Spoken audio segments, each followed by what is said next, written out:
গ্যাসের সিলিন্ডার আছে। আর আমি এই দুই কপ এর নামে আজকে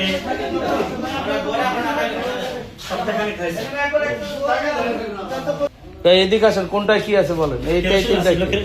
এই তিনটা কিরোসিন কোনটা, কয়টা পেট্রোল, কয়টা এইগুলো? মানে আপনি তো গুনতে পারেন তো কয়টা? স্ট্রবেরি সুপার ডটেড ও ক্লাসিক ভ্যারিয়েন্ট সেন্সেশন জাগুক শিহরণ। আমি তো ওই যে বীজদান বিক্রি করছি, তো বীজদানের আবেদন করেছি আপনার 23-এ, পরে আপনার ওই কথা আমরা জানতে চাই। আমাদের একটু কাজ করতে দাও। এটা